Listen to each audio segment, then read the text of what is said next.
Birinci söz, bir inci söz, Bismillah. Rəhman və Rəhim olan Allahın adıyla. Allahın salamı Azərbaycan xalqının üzərinə olsun. Mən dünyanı belə gördüm. Birdən 200-ə qədər səsli kitablar. 14-cü kitab. Bir hekayə, bir xatirə, bir söhbət. Bir hekayə. Yuxu kimi. Gülsüm arvadın geri gəldiyindən heç kimin xəbəri olmadı. Nə vaxt gəldi, kiminlə gəldi, heç kim bilmədi. Ancaq bir neçə gün keçəndən sonra bir aydan artıq boş qalmış həyətdən qavqacaq səsi, danqıltı gəldi. Bir də arabir kiminləsə danışan Gülsüm arvadın səsi eşidilməyə başladı. Bu səsləri eşidən çəpər qonşusu Səkinə arvad da Gülsümün geri döndüyünü başa düşdü. Tez qonşulara xəbər göndərdi. Başda ən yaxın çəpər qonşuları olmaqla o biri qonşular da axşamın sərində ərli arvadlı yığışıb Gülsümə baş sağlığı verməyə getdilər. Gülsüm onları qapıda qarşıladı. Elə həyətdəcə yer göstərdi. Nimdaş masanın ətrafında oturtdu. Gülsüm arvadın vay-şüvən qoparacağından ehtiyat edə bu qapıya gələn qonşular Gülsümü həmişəki kimi sakit, təmkinli, hələ biraz da hüzurlu gördülər. Bu durum onları biraz çaşdırdı. Doğrudur, Gülsüm arvad elə əvvəldən də kişi kimi möhkəm iradəli, təmkinli idi. Ancaq indiki durumda bir ay əvvəl qazaya düşmüş bircə oğul balasının öz ailəsi ilə birlikdə oradaca həyatlarını itirdiklərini bilənlər Gülsümün bu duruşuna, bu təmkininə bir ad verə bilmədilər. Hamı necə oldu, nə tər oldu deyə adəti üzrə verməli olduqları sualları ehtiyatla verdilərsə də, bir yandan da indicə Gülsümün yaxasını başını cıra-cıra hadisələri təsvir edəcəyini gözlədilər. Ancaq belə bir şey baş vermədi. Gülsüm arvad elə bir neçə kəlmə ilə qəzanı, orada həyatlarını itirən oğlu ilə gəlinin ikisinin də dilə gətirdi. Bir anda həm ağlayıb ürəyini boşaltdı, həm də güclə sezilən bir təbəssümlə Allaha şükür eləməyə başladı. Yenicə qonşular şübhəli baxışırdılar ki, Gülsümün dediyi sözlər onları heyrətə saldı. Deyirəm, ay qonşular, siz Allahın təqdirinə baxın, bircə zirişmə qıymadı, onu mənim üçün qorudu. Yoxsa mən bu boyda dərdə necə dözərdim? İndiyə elə ağlamaqdan ölüb gedərdim, vallah. Ancaq gör ki, Allahı mənə yazı gəldi. Dedi, bu bədbəxt Gülsümə təsəlli olsa bu nəvəsi olar. Bu müsibətdən sonra qoy barıb bu biçarə Gülsüm zilişlə baş-başa verib nənəbala yaşasınlar. Ziliş dediyin nəvən Züleyxa olmasın, ay Gülsüm, deyə Səkinə qorxa-qorxa soruşdu. Hə dana, Züleyxa, məyər mənim başqa nəvəm var? Züleyxanı deyirəm də, təkcə o sağ qalıb da, Allahıma çox şükür, məni qınamayın, ay qonşular. Bu boyda müsibətin içində mən sevinməyə bir səbəb də tapmışam. O da zilişdir, ziliş. Onu ölmək özümlə gətirmişəm. Bundan sonra burada ikimiz birlikdə yaşayacağıq. Oy, nə yaxşı, nə yaxşı. Biz başqa cür bilirdik. Deməli, biz hər şeyi bilmirikmiş. İşə bax, subhanallah, çox şükür, çox şükür. Bəs hardadır, heç görmədik. İçərdədir, yatıb. Yazıq uşaq yol yorğunudur da, ha. Hələ bir də bu boyda müsibəti gözü ilə gördüyünü, o müsibətdən sağ çıxını hesaba alanda, uşaq o dünyanı gözü ilə görüb gəlib da, həm valideynlərinin ikisini də bir gündə itirib, həm də özü üçün qorxub. Ağır şeydir. Ona görə də özüm dəymirəm. Deyirəm ki, qoy nə qədər yata bilirsə yatsın. Çox vaxt dindirmirəm ki, qoy hər şeyi unutsun, sakitləşin. Yazıq uşaq nə tər qorxubsa, necə şok keçirdibsə heç danışmır. Elə mən danışıram. Ancaq hələ buna da çox şükür deyirəm. Çox şükür. Zilişim də olmasaydı, daha mənə elə diri-diri bastırdılar, yeri vardı.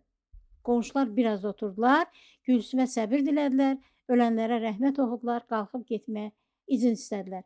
Gülsüm onlara öz minnətdarlığını bildirdikdən sonra dedi, ay qonşular, Allah sizdən razı olsun ki, gəldiniz, dərdimə şərik oldunuz. Ancaq indi mən sizdən bir şey xahiş edəcəyim. Mümkünsə hələ bir müddətlik buralara gəlməyin. Mən zilişimin özünə gəlməsini, o qəzanın təsirindən çıxmasını istəyirəm. Bunun üçün də o bu dərdə nə qədər tez unutsa, o qədər də yaxşı olar da, elə deyilmi? Biz tez-tez bir araya gəlib o qəzadan danışsaq, bu uşağın yarası sağalmaz ki. Halbuki indiki durumda mən də o boyda dərdimi ürəkdən yaşaya bilmirəm. Çünki arada ziliş var. Onu düşünməliyəm, ona yardım eləməliyəm. Onu bu dərddən sağaltmalıyam. Zilişimin durumu yaxşı deyil. Elə bil həyatla bağı qopub. Mən o bağı yenidən möhkəmlətmək üçün əlimdən gələni eləməliyəm. İnanıram ki, bizim sizlərə qarşı biraz məsafeli yaşamağımız da heç kimin xətrinə dəyməz. Mən hər şeyi Zilişi əvvəlki halına qaytarmaq üçün edəcəyəm. Səkinənin həyat yoldaşı olan Sadiq dedi. Allah köməyin olsun, ay Gülsüm bacı. O nə sözdür? Əvvəla Allah sənə səbir versin. Ölənlərinə rəhmət eləsin. İkincisi, biz hər şeyi anlayırıq. Sən narahat olma. Ancaq bir şeyi də unutma ki, sən tək deyilsən. 100 illik qonşuların da sənə hər cür yardım eləməyə hazırdır. Bir şey lazım olsa, biz də buradayıq. Kömək lazım olsa çağır. Çox sağ ol, ay Sadiq qardaş. Çox sağ ol, ay qonşular. Əmin olun, mənim bir şeyə ehtiyacım olsa, hər zamanki kimi üz tutacağım insanlar yenə də sizsiniz. İndilik bizə biraz vaxt verin, Zilişi ayağa qaldırım. Allah kömək olsun, ay Gülsüm, deyib qonşular getdilər. O gündən sonra qonşular söz verdikləri kimi vəziyyəti başqalarına da anlatdılar və kənd cəmaatı bu dərdli nəvə balanı rahat buraxaraq öz işlərinə geri döndülər. Gülsümün evindən gələn hər zamanki danqa-danqını da, yavaş-yavaş nəvəsinə bir şeylər dediyini də ancaq Səkinə və onun ailəsi eşidirdi. Yaxın qonşu da olsalar, Səkinə istəsəydi də Gülsümün həyətində yaşananları görə bilməzdi. Çünki Gülsümün oğlu ailəsi ilə Bakıya köçəndən bəri uzun illər kişi əli dəyməyən, vaxtlı-vaxtında otu ələfi təmizlənməyən geniş həyət də bugün artıq keçilməz bir cəngəlliyə dönmüşdü. Oğlugil kəndi tərk edib Bakıya köçəndə Züleyxa yenicə doğulmuşdu. Həm də min bir müalicədən, dava dərmandan sonra doğulmuşdu. Ona görə də oğlu Fərman Züleyxanı şəhərdə böyütmək istədiyini deyib. Şəhərə köçmək qərarını anasına elan edən gün Gülsüm istəməsə də ürəyinə daş bağlayıb oğlunun ailəsi ilə birlikdə ata-baba evini tərk edib getməsinə mane olmadı. Gülsümün gücbala ilə bir övlad sahibi olmuş oğluna yazığı gəldi. Onun şəhərə köçmək üçün göstərdiyi səbəbi ciddi, qərarını da doğru qəbul elədi. Onun yolunu kəsmədi. Bu illər ərzində Fərman ildə, 2 ildə bir anasına baş çəkməyə gələr, bundan artığına imkanı olmadığını söyləyərək anasından halallı qalıb gedərdi. Gülsüm daha çox Züleyxanın şəkilləri ilə başına qatar, bircəcik nəvəsini bu şəkillərdən tanıyıb sevərdi. Həm də çox sevərdi. Bu minvalla illər keçmiş, həyat da kiməsə verəcəyini verdiyi kimi, kimdənsə də alacağını almışdı. Züleyxa böyüyüb yetişkin bir qız olmuş, onun həsrəti ilə yaşayan Gülsüm isə yaşının ən son həddinə çatmışdı. Onun artıq 76 yaşı var idi. Bu hesabla da indi Züleyxanın artıq 16 yaşı olmalı idi. Züleyxa şəhər həyatında atasının arzuladığı bir mühitdə böyümüş, yəqin artıq gəlinlik bir qız olmuşdu. Şəhərə köçməyin Züleyxanın həyatına nə qazandırdığını ancaq Züleyxanın anatası deyə bilərdi ki, bugün onlar da artıq həyatda deyildilər. Əvəzində həmin o şəhər həyatı bir gün valideyn himayəsinə ən çox ehtiyac duyduğu bir zamanda Züleyxanı anadan atadan yetim qoymuşdu. Onu bu yaşında yenidən doğulduğu kəndə, ata-baba yurduna, artıq özünə ancaq gücü yetən yaşlı Gülsümün himayəsinə geri qaytarmışdı. Kənd əhli anlayırdı ki, Züleyxanın gəldiyi gündən ortalarda heç görünməməsi, nənəsinin dediyinə görə heç kimi görmək istəməməsi, onun ağır bir depressiya keçirməsinə işarə idi. Yeniyetmə qız bu depressiyadan çıxa biləcəkdimi? Bundan sonraki həyat ona xoş gələcəkdimi? Bunu demək çətin idi. Ancaq ortada danılmaz bir həqiqət var idi ki, durumu bəlkə də nəvəsinin durumundan daha ağır olan Gülsümün özünün bu günlərdə Züleyxa kimi bir dəstəyə, onun varlığına, quruca nəfəsinə ehtiyacı var idi. Gülsüm ancaq Züleyxanı yaşatmaq üçün bu dərdə sinə gələ bilərdi. Ancaq bu niyyətlə içindəki müsibətə heç vaxt qanı durmayacaq bir yaranın acısına dözürdü. Aradan aylar keçir, Gülsümün qonşuları bu qəribləri ancaq hərdən bir söz düşəndə yada salır, ara bir onlara qonşu payı aparmaqdan ziyadə çox vaxt onların bu kənddə var olduğunu da unudurdular. Onları qınamalı da deyildi. İnsanlar bir-birinə bitişik evlərdə yaşamış olsalar belə, bir-birinə gedib gəlməyincə, bir-birindən hal-əhval tutmayınca, həyatında rol oynamayınca bir-birini unuda bilirdilər. Xüsusən də bu indiki halda bu biganəliyə görə heç kimi qınamaq da olmazdı. Çünki ətrafdakı insanlarla araya məsafə qoymağı, onlardan uzaq durmağı bu dəfə Gülsüm arvad özü istəmişdi. Hər nə səbəblə də olsa, yaşlı qadın Zilişi ciddi cəhlə kənar gözlərdən saxlayır, qapılarına paypənə ilə gələn qonşulara da üz verməməyə çalışırdı. Kimi bundan inciyir, kimi də anlayışla qarşılayaraq dönüb gedirdi. Kənd həyatı bu düzənlə davam edir. Hər kəs öz həyat yükünü çəkə-çəkə sabahına axşam, axşamını da sabah edirdi. Səkinə arvad hərdən bir ancaq həyətin alağını diblərdən yolub yoluşturduğu zamanlarda qonşu həyətdən gələn səsləri eşidə bilirdi. Onda da ancaq Gülsümün dediklərindən bir şeylər eşidə bilir, bu bədbəxt nənənin nəvəsinə dediyi yalvarışlara şahid olurdu. Zilişim, nənə qurban, sənə göy qutağı bişirimmi? Bax, qıymamazlıq eləmə ha. Demə ki, nənəm qocalıb ona zəhmət olar. Nənən hələ o qədər gücdən düşməyib. Özün də görürsən, Allaha şükür. Hələ ki, öz işlərimin öhdəsindən gələ bilirəm. Sən heç nə qarışma. Ye, iç, güc topla. Bir gün gələr ki, sən bişirərsən, mən yeyərəm. O vaxta hələ var. İndilik özün də görüm. Sənə nə bişirim? Səkinə nə qədər qulaq kəsildisə də, yenə də Züleyxanın cavabını eşidə bilmədi. Ya bu qız nənəsinə ən arxa otaqdan cavab verirdi, ya da səsi o qədər zəif idi ki, dediklərini Səkinə eşidə bilmirdi. Səkinənin Gülsümün dediklərini eşitdiyi axşamlarda süfrə başında mövzu da məhz bu olurdu. Bir dərdli nənənin, bir dərdli nəvənin könlünü almaq üçün göstərdiyi cəhdlər, onun yalvarışları. Belə vaxtlarda süfrə başında oturanların hamısı dərin bir hüzün içində qonşu evdə yaşayanların halına acıyır, ancaq əllərində də heç nə gəlmədiyini qəbul edirdilər. Gülsümün göy qutabı pişirib-pişirmədiyini bilməyən Səkinə bir gün özü göy qutabı pişirdi, 6 dənə qutabı siniyə qoydu, aralarını yağladı, yanına da bir böyük tikə qoyun pendiri qoyub qızı Yasəmənə verdi. Yasəmən, əlində nə iş varsa burax, apar bunu Gülsümgilə ver, gəl. Denən ki, anam Ziliş üçün pişirib. Əgər Ziliş qarşına çıxsa, onu da görüş, hal-əhval tut, halını, xətrini soruş. Bəlkə sənə açılar, qaynayıb qarışar. Yazıqdır. Gəldiyindən bəri özünü ev dustağı eləyib. Belə də olmaz, bu doğru deyil. Yasəmən sinini götürüb getdi. 15 dəqiqə sonra geri gəldi. Səkinə bayaq Gülsümün Yasəmənə dediklərini, minnətdarlıqlarını qırıq-qırıq da olsa eşitmişdi. Ancaq Yasəmənin belə tez dönməsi ürəyindən olmadı. A qızım, nə tez döndün? Sənə bir Quranlıq söz tapşırmışdım. Yasəmən incik halda dedi. Ey ayana, zorla girməliydim içəri. Gülsüm nənə özünü kəsdi, içəri girməyə qoymadı. Ziliş yenə də yatıbmış. Səkinə daha deməyə söz tapmadı, ancaq Yasəmənin də halından şübhəli qaldı. Yasəmən ondan bir başqa qayıtmışdı. Nəsə fikirləşir, sanki içində bir araşdırma aparırdı. Səkinə ona təsəlli eləməyə çalışdı. Fikir vermə qızım, dərdli yaşlı qadındır. Ondan inciməyin yeri yoxdur. Özün də bilirsən, o dərdi ki o çəkir, düşmən başına olsun. Yasəmən anasına yaxınlaşdı, anasının əllərini əlinə alıb bir sir paylaşacaqmış kimi səsini də qısıb dedi. Ana, mən inciməmişəm, mən qorxmuşam. Bıy, başıma xeyir, nədən qorxmusan? Ana, Gülsüm nənə sanki özü ilə danışırdı. Mən pəncərədən içəri baxdım, içəridə heç kimi görmədim. Yataq heç pozulmamışdı. Halbuki mənə demişdi ki, Ziliş yatıb. Burada qorxacaq nə var ha qızım?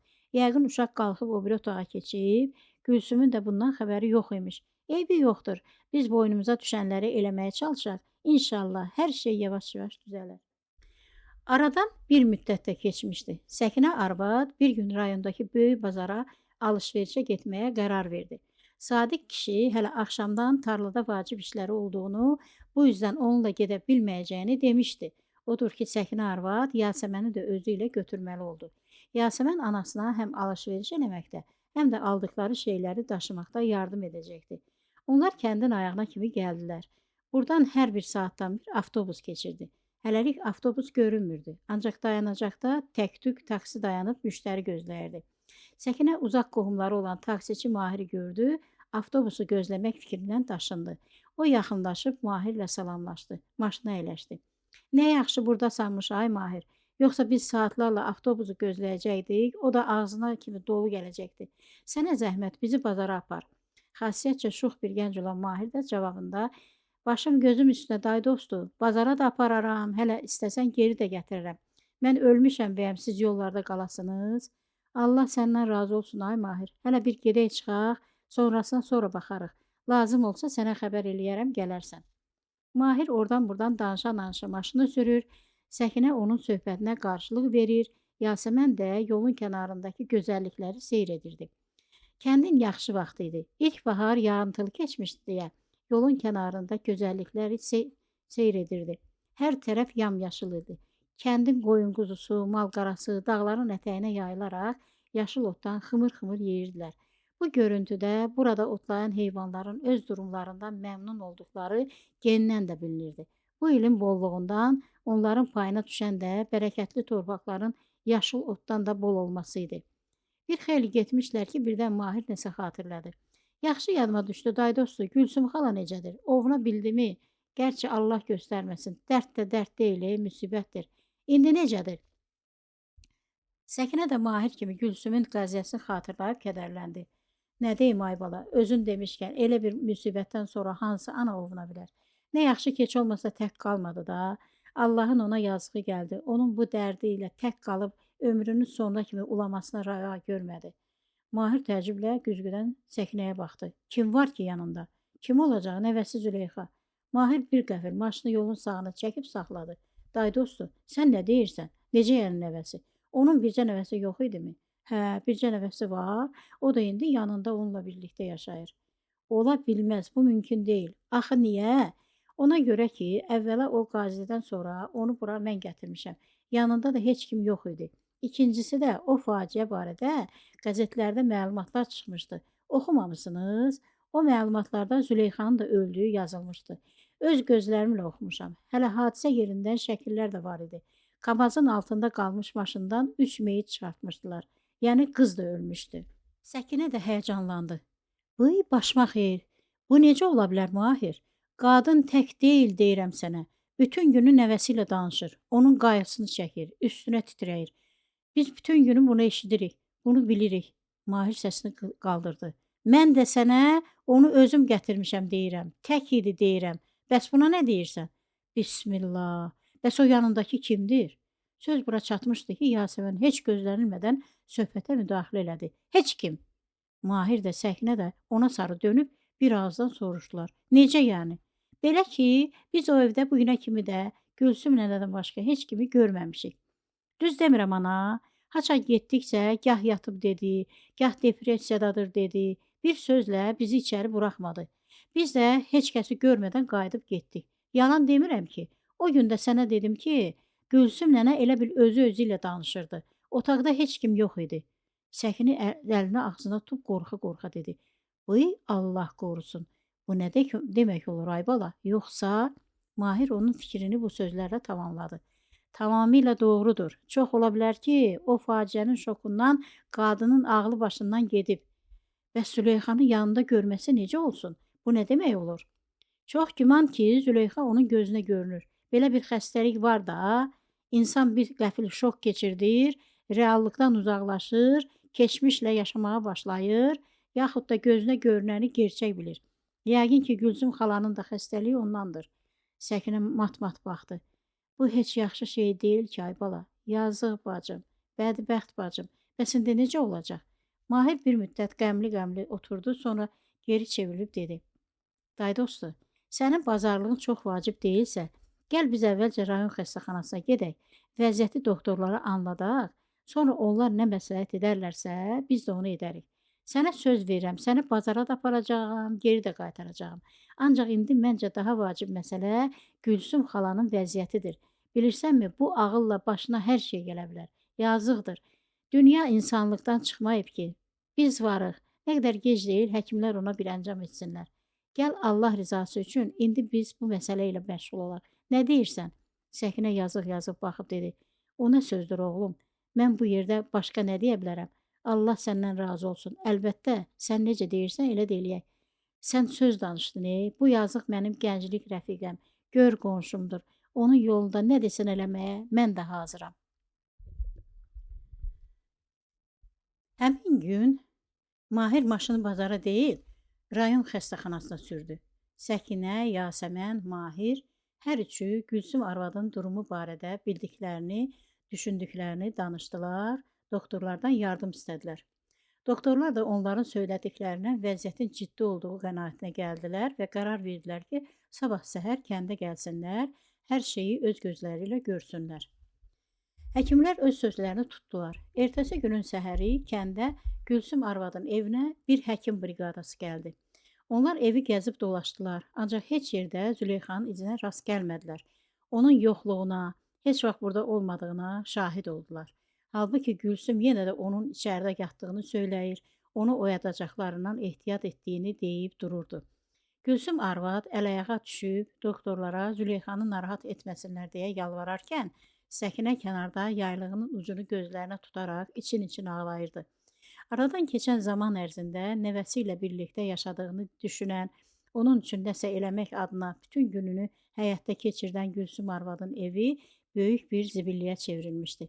Çünki cürbəcür adlar altında güya ki yeməklər hazırlayıb Züleyxa üçün içəri apardığı yeməklər dediyi şeylər də sən demə əslində çör-çöpdən, qurumuş yarpaqlardan, otlardan başqa bir şey deyilmiş.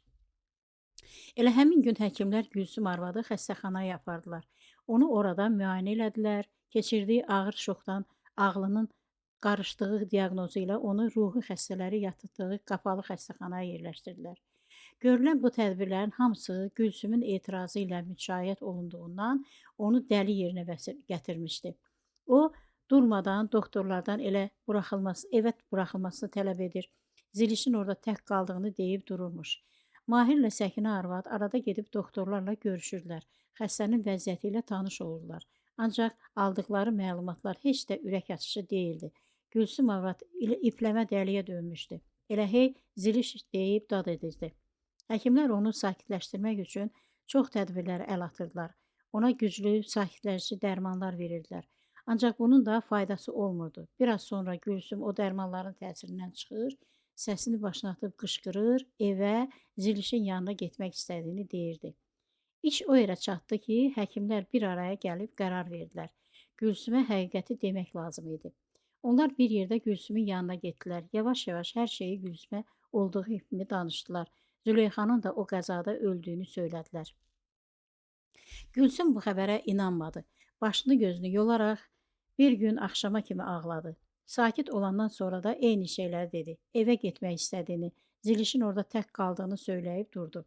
Çarə yox idi. Daha təsirli tədbirə əl atmaq lazım idi. Bu niyyətlə də bir gün Gülsümü təcili yardıma mindirib oğlunun, gəlinin, Züleyxanın dəfn edildiyi qəbirstanlığa apardılar. Məzarlığı gəzdirdilər, məzarları göstərdilər. Gülsüm məzarları gördü. Şəhər qaydası ilə baş daşlarının üstündəki şəkillərə diqqətlə baxdı, gözü Züleyxanın şəklinə dikilib qaldı. Qadın lal dinməz oturdu, axşama kimi nə dindi, nə danışdı, nə də ağladı. Həkimlər də səbirlə gözlədilər. Yalnız Gülsüm özü son bir dəfə də əli ilə Züleyxanın şəklinə sığal çəkib qalxandan sonra onu maşına mindirib geri gətirdilər. Gülsüm sakitləşmişdi, daha ağlamırdı. Ancaq elə dəmir yatağın ayağına söykənərək yerdə oturmuşdu. Gözünü bir məchul nöqtəyə zilləyib baxırdı. Baxırdımı, fikirləşirdimi, bilinmirdi. Ancaq həkimlərin fikri belə idi ki, keçirtdiyi bu güclü şokdan sonra Gülsüm beləcə oturacaq, yavaş-yavaş gerçəkləri qəbul edəcək, ağrılar, acılar içindən də olsa, bu şoku üstündən atacaq, ağlı da başına gələcəkdi. O gün heç kim ona toxunmadı. Heç nəyə məcbur eləmədi. Onu səhərə kimi öz halına buraxdılar. Səhər növbətçi həkim Gülsümün durumunu yoxlama gələndə onu elə o vəziyyətdə dəmir yatağın ayağına söykənərək yerdə oturmuş halda gördü. Doktor Gülsümü axşam hansı vəziyyətdə qoyub getmişdisə, onu elə o vəziyyətdə də tapdı. Belə çıxırdı ki, Gülsüm bütün gecəni bu vəziyyətdə oturub qalmışdı. Fərq ancaq onda idi ki, axşamki halında ağır şok keçirmiş olsa belə, Gülsüm hələ sağ idi. Halbuki eyni vəziyyətdə sabaha çıxan, axşamki kimi yerdə oturan bu bədəndə artıq can yox idi. Həkimlərin dediklərinin ancaq bir hissəsi düz çıxmışdı.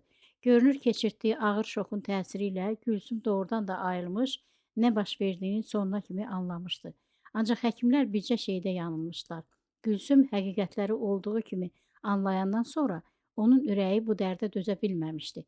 Gecənin hansı bir saatındasa bədbəxt qadın elə oturduğu yerdəcə səssiz, səmirsiz keçinmişdi. Son. Bir xatirə. Allah yolu açarsa. Bizim aeroport macəramız.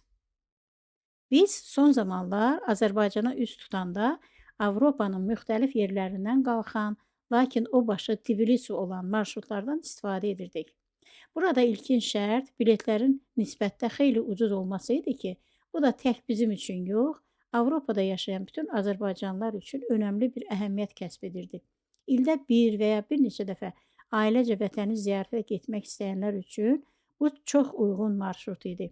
Ucuz bilet axtarışında olan həmyerlilərimiz artıq biletin hansı Avropa ölkəsinə aid olmasına baxmır, zaten 2 saata yetişə biləcəyi hər hansı bir qonşu ölkədən daha ucuz qiymətə Tbilisiyə uçmağa üstünlük verirdilər. Sonralar bu marşruta da deyəsən göz dəydi. Biz hər dəfə qiymət və marşrut baxımından bizə daha çox uyğun gələn Avropanın müxtəlif ölkələrindən qalxan Tbilisi marşrutlarını seçməklə belə görünür ki, gürcüləri əməlli başlı qudurtduq ki, illərlə Azərbaycanın nefti, qazı, enerjisi ilə ayaqda duran Gürcüstan dövlətinin gömrük köpəkləri birazdan il boyu Avropadan Azərbaycana axın edən, bir ayın tamamında eyni marşrutla geri dönməklə bu dövlətə iri həcmli gəlir gətirən Azərbaycanlı turistlərin yollarına daş qoymağa başladılar. Deyirlər axı, bir qapı bağlanarsa, başqa bir qapının açılmağı da var. Biz 2 il əvvəldən artıq Tbilisi marşrutlarını boykot elədik. O vaxtdan da üzümüzə Polşa, Macaristan, Roma marşrutları açıldı. Tbilisi üzərindən vətənə getdiyimiz son səfərimiz idi. O illər bizim tanıyıb üzərinə getdiyimiz belə bir qapı hələ Tbilisi idi. Bu dəfə Tbilisiyə uçmaq üçün biletləri Hollandiyanın Schiphol aeroportundan almışdıq. Bizim üçün hər barədən daha uyğun hesab elədiyimiz o yola çıxmadığımız gün kiçik oğlum, ortancıl oğlumla məni Amsterdamın Schiphol aeroportunda endirib getdi. Biz arxayın pasport kontrollarına girəndə ağlımıza da gəlməzdi ki, burada başımıza belə bir macəra gələcək. Oğlumla aeroporta girdik. Tbilisi reysinə minməyə hazırlaşan insan sırasında yerimizi tutaraq yavaş-yavaş biletlərimizi almaq üçün gömrüyə tərəf irəlilədik.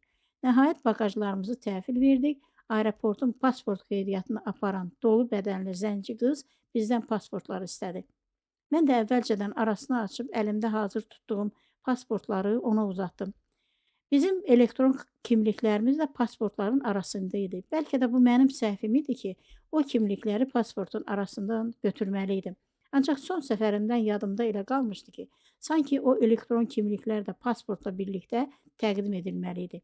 Hər neçəsə, zənci qız pasportları elə bir geniş restlə əlimdən çəkib aldı ki, elektron kimliklər pasportların arasından fırlayaraq qızın oturduğu kabinə bənzər bölümdə harasa düşdü. Qız da özünü itirdi, biz də panika düşdük. Üzünü rəngbərəng boyalarla bəzəmiş, gözlərinin ətrafına da süni kipriklər yapışdırmış bu qız bizi günahkar çağırmağa çalışaraq elə hey o kimliklər pasportun arasında olmamalıydı deyib dururdu. Oğlum əsəblərini cilovlamağa çalışaraq qıza dedi. Yaxşı da, bunu anladıq. İndi sən yerindən qalx, oralarda bizim kimliklərimizi axtar tap. Artıq təyyarəyə minik başlamışdır, biz yetişməyə bilərik. Qız yenə də dodağının altından nəsə deyə-deyə bir yandan həyəcandan tər tökür, bir yandan da bizi əyri-əyri süzə-süzə eyni sözləri təkrar edirdi. Mənim hövsələm çatmadı, səsimi ucaldaraq qıza dedim. Sən bir yerindən qalxsana, özün bir şey eləyə bilmirsən, bari yardıma birini çağır. Anlamırsanmı, bizim uçuşumuzu riskə atmısan? Qız sanki biraz qorxdu, ancaq biraz da özünü itirdi. Qalxıb stulunu kənara çəkdi, yerlərdə axtarış elədi, heç nə tapmayaraq qayıdıb yerində oturdu. Biz kimliklərin budaqdan qopan yarpaq kimi köndələn uçuşunu görmüşdük.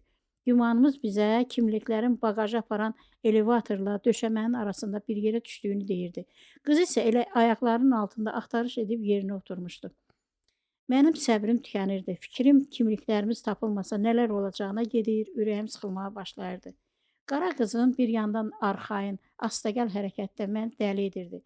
Sanki bizim kimliklərimizi bu itirməmişdi. Sanki bizim başımıza gələcəklər onun heç vecinə də deyildi. O anormal adamlar kimi elə qarşısındakı sənədləri o üz bu üzə çevirir, qaldırıb qoyurdu. O bəlkə bu hərəkəti ilə özünə ələ almağa çalışırdı. Halbuki üzündən alınan sel kimi axan tər bunun əksini göstərirdi. Oğlum məndən fərqli olaraq nisbətən sakit görünürdü. Ancaq mən onun nəfəs almağından anlayırdım ki, o da özünü zorla tutur. Oğlum qızın oturduğu yerə keçmək üçün qızdan icazə istədi. Qız qəti razı olmadı. O zaman oğlum ona yavaş-yavaş dedi. Xanım qız, sakit ol, panik eləmə, qalx, oturduğu yerin arxa tərəfinə, yan tərəfinə. Xüsusən də elevatorun yan böyrünə bax. Bizim kimliklərimizi tapmağa çalış. Qız heç nə demədən əsəbi bir hərəkətlə yerindən qalxdı. Güya ki, axtarış eləmək üçün kəskin hərəkətlə arxası bizə olaraq yerə çömbəldi. Bu vaxtda onun kök bədəninə kip yapışmış olan dar şalvarı orta tikişindən partladı. Qız biraz da pərt oldu. Hikkə ilə qayıdıb yerinə oturdu. Bu vaxt o biri pəncərədəki qızlar ondan nəsə soruşdular, nəsə məsləhət elədilər. Qız isə başını aşağı salıb oturmuşdu. Heç nəyə reaksiya vermirdi. Birdən oğlum üzünü mənə tutub dedi: "Ana, sən ona fikir vermə, sakit ol. Vaxt itirmədən Ayətül Kürsünü oxumağa başla." Mən Ayətül Kürsünü oxuyuram. Bayaqdan uzun bir sıra əmələ gətirmiş sərnişinlər bu mənzərəni izləməkdən yorulub bir-bir o biri pəncərələrdə qeydiyyatdan keçib gedirlər. Artıq sırada bizdən başqa heç kim yoxdur. Arxadan şalvarı iki yerə ayrılmış qara qız öz küskün halı ilə başını da aşağı salaraq yerində oturub. Bizi də öz halımıza buraxıb. Oğlum nəsə fikirləşə-fikirləşə o da Ayətül Kürsünü oxuyur, mənə də təkrar eləməyi tapşırır. Bu vaxt onun ağlına bir fikir gəlir və o qara qıza elevatorun düyməsini basmağı tapşırır. Tələsmədən elevatorun düyməsini bas, burax. Qız onun dediyi kimi elədi. Oğlum orada nəsə gördüsə, cəld qıza dedi: "Mənə qələm ver, qələm ver." Qız masadan götürdüyü qələmi oğluma verdi. Özü də onun nə edəcəyini maraqla izləməyə başladı. Oğlum qələmin ucu ilə elevatorun bizə tərəf olan böyrünü, elevatoru döşəmədən ayıran yarığı qurdalayaraq, oradan əvvəlcə bir kimliyi, ardından da ikinci kimliyi çəkib çıxartdı. Mən dərindən nəfəs alaraq sevinc içində Allaha şükürlərimi bildirirəm. Qız ədalı baxışı ilə bizə baxır, üzündə heç bir ifadə yoxdur. Oğlum gülə-gülə ona deyir: "Ey, nə baxırsan, özünə gəl. Biletlərimizi ver, tələs biraz." Qız deyəsən doğrudan da özünə gəlir, biletlərimizi verir. Oğlum ona son olaraq deyir: "Yəqin burada yenisən. Bu da sənə bir dərs olsun. Pasportları həmişə ehtiyatla al, arasını da yoxla," deyir. Bundan sonra biz var gücümüzü toplayaraq uçuş qapısına doğru qaçırıq. Artıq minik sona çatmışdı. Bizim adlarımızı artıq son dəfə çağırırdılar. Biz ən son anda təyyarəyə mindik, yerimizə oturduq, rahat nəfəs aldıq. İkimiz də hər şeydən əvvəl bizi bu mürəkkəb durumdan çıxardan Allaha dualar elədik. Oğlum da sevinç içində mənə tərəf döndü. "Ana, hər şey bir yana. Ancaq sən Ayətül Kürsünün gücünü gördünmü?" Mən də dərin bir nəfəs alaraq cavab verdim. "Gördüm oğlum, gördüm. Subhanallah. Həm də bəlkə 100-cü, bəlkə 1000-ci dəfə gördüm. Əlhəmdülillah." O gün bizi izləyən, səbrimizi sınayan, ən gərgin anda üzümüzü ona tutub ondan yardım istəyən bizi, ancaq elə ona üz tutduğumuz üçün öz mərhəməti ilə vaxtında imdadımıza yetişən, bizi o çətin vəziyyətdən çıxardan, yolumuzu açıb bizi murada yetirən o Allaha şükür etməyən insan nankör deyil, bəs nədir? Allahıma şükürlər olsun ki, həyatımızın ən kritik anlarında adını çəkməyimizlə, yardım istəməyimizlə o böyük yaradan dərhal dadımıza yetişib bir möcüzə kimi həyatımızdakı ən vacib rolunu oynayıb hər zaman. Subhanallah. Nə gözəl ki, nə xoş ki, nə böyük bir səadət ki, biz müsəlmanlarıq. Əlhəmdülillah. Allahu aləm. Son. Bir söhbət. Günlərini saya-saya keçir ömrümüz. Ruhdan düşmək insanın zəifliyidir.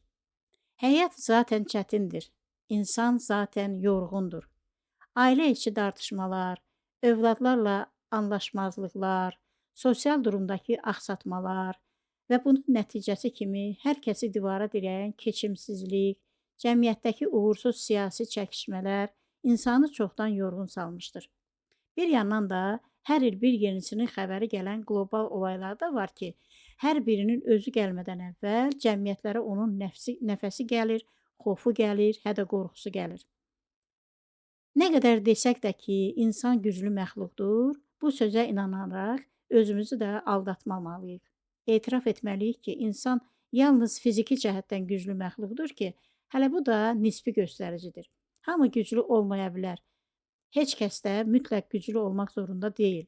Halbuki mənəvi cəhətdən insanlar nəinki güclü deyirlər, əksinə kövrəkdirlər, qırılğandırlar, zəifdirlər.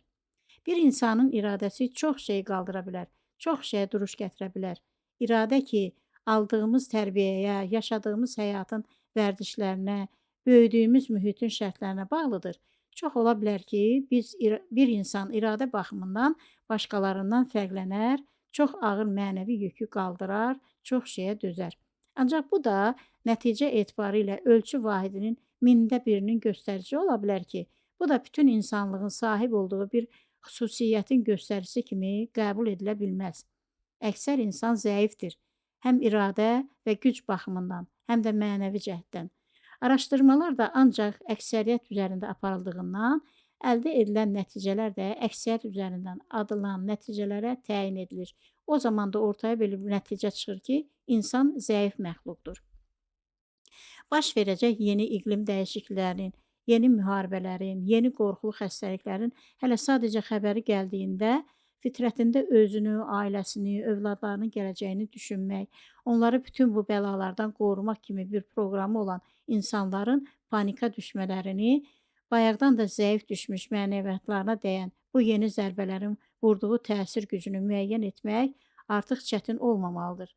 Dünyada həyat var, biz də bir halda ki gəlmişik, o həyatı yaşamağa məcburuq.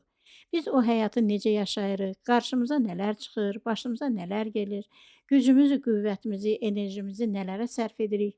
Çoxmənalı həyat kəlməsinin içindən qırmızı xətlə keçən əsas məsələ budur. Həyat yaşamaq deməkdirsə, bilməliyik ki, bu yaşamaq kəlməsinin anlamına həm də biri bitmədən biri başlayan problemlərlə uğraşmaq da daxildir.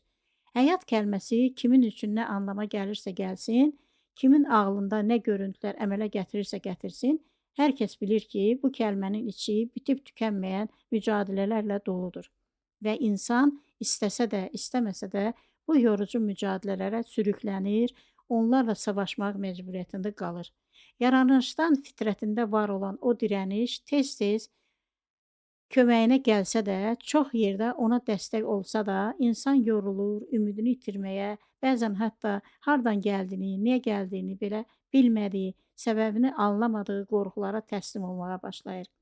Bütün bunlar zəiflik əlamətidir. İnsan mənən zəifləyir, zəiflədikcə ruhdan düşür, bunun ardından da həyatın çətinliklərinə bir-bir yenilməyə başlayır.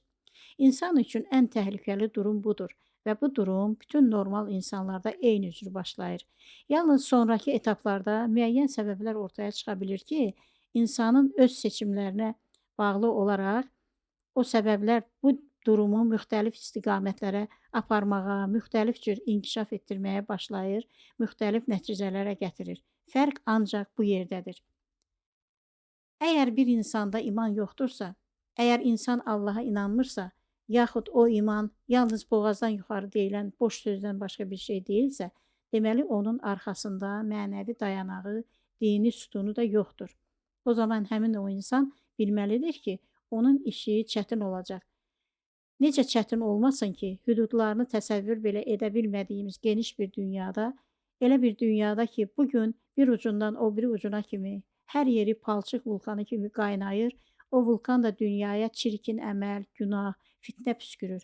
Elə bir dünyada ki, fitnə fəsad evimizin içinə kimi gəlib, bizi artıq arxa otaqlarımızda da rahat buraxmır. Bizə hədə qorxu gəlir, bizi başımıza gələcək dəhşətlərlə hədələyir, ümidimizi kəsməklə uğraşır. Belə bir dünyada bel bağlayacağın, yardım istəyəcəyin, heç kimin heç nəyin yoxdursa, vay sənin halına. Dünya həyatı imtahanlardır.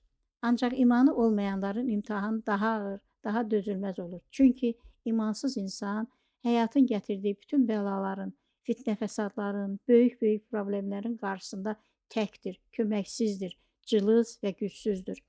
Belə olan halda o bütün bu bəlaların zindan ağırlığı altında əzilməyə başlayacaq, zaman-zaman nəfəsi də kəsiləcək, o qədər ki, artıq beyni də sağlam çalışmayacaq, öz ağlı da ona oyunlar oynamağa başlayacaq.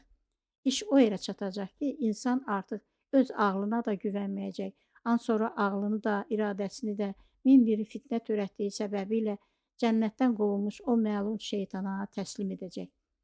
Bir insanın canından bezməsi üçün, ağlını qaçırtması üçün, sonrasını düşünmədən edə biləcəyi ən ağılsız hərəkətlər üçün bütün bu şərtlər, bu səbəblər yetərli sayıla bilər.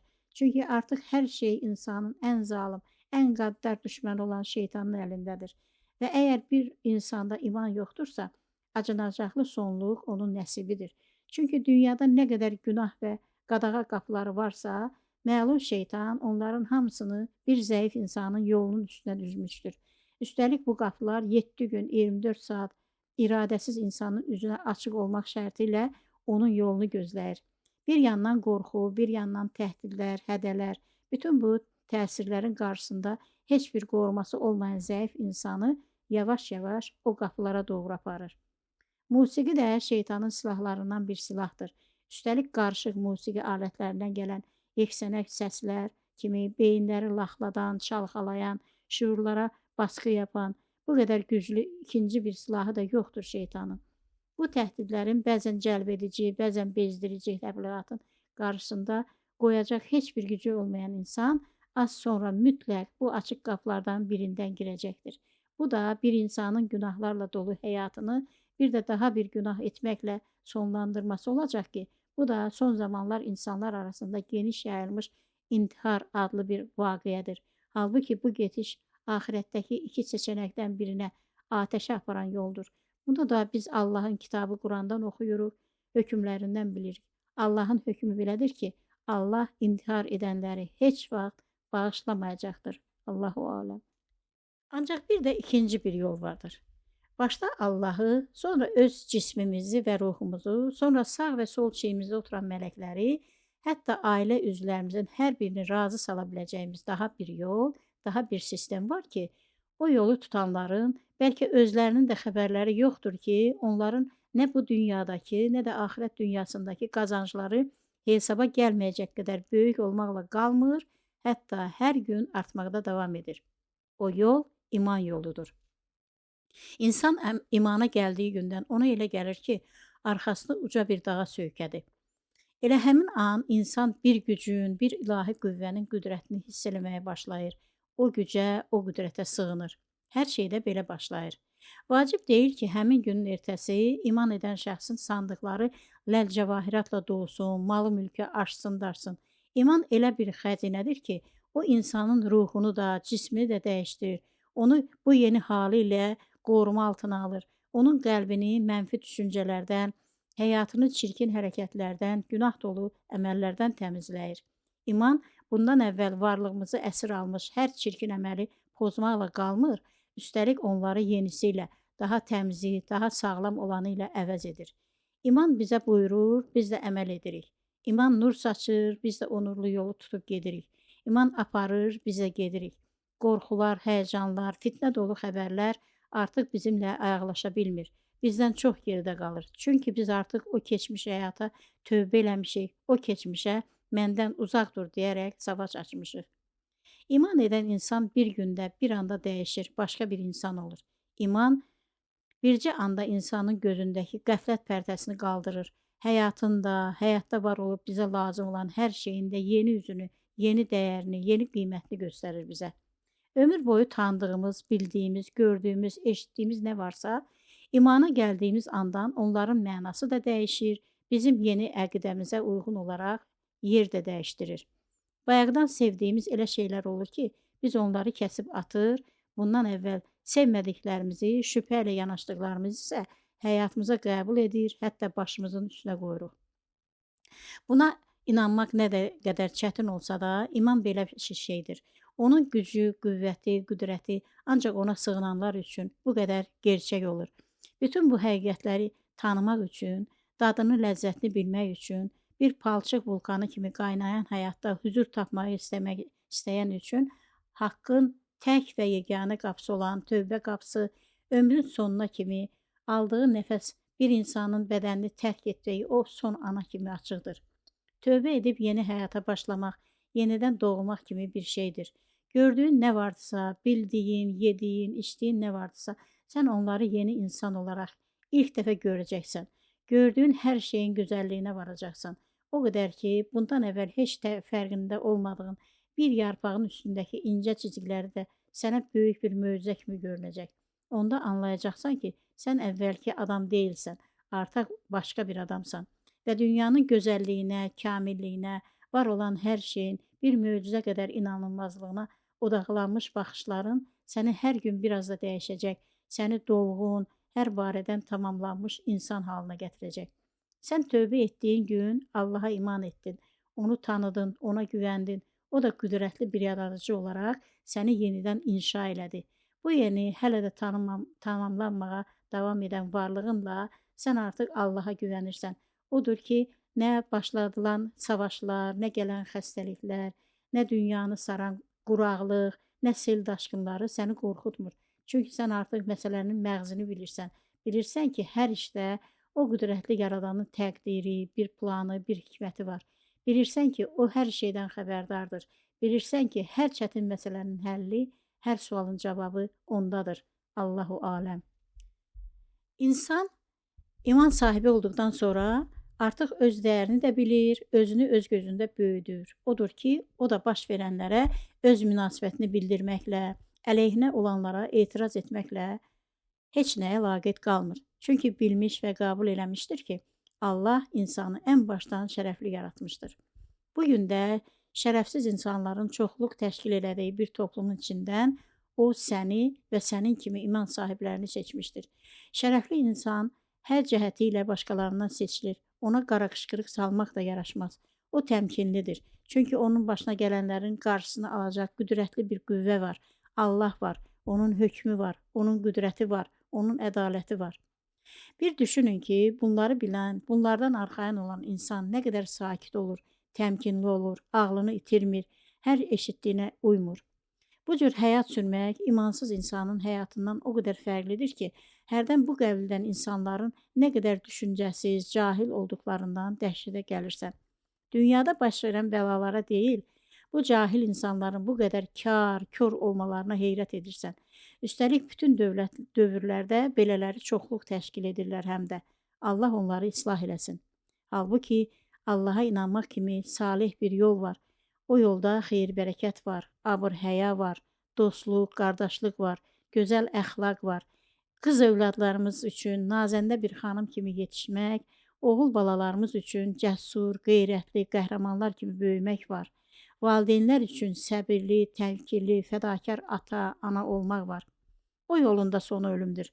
Ancaq o yolun sonunda bir cənnət adlı Allahın mömin qulları üçün hazırladığı hər nemətdən aşıb daşan cənnət bağçaları var ki, bu da bütün yer əhlinin, inananların dillərindən düşməyən, inanmayanlarınsa qəlblərində gizlədikləri, o qaranlıqda əsir saxladıkları ən böyük arzularıdır. Günlərini saya-saya keçir ömrümüz.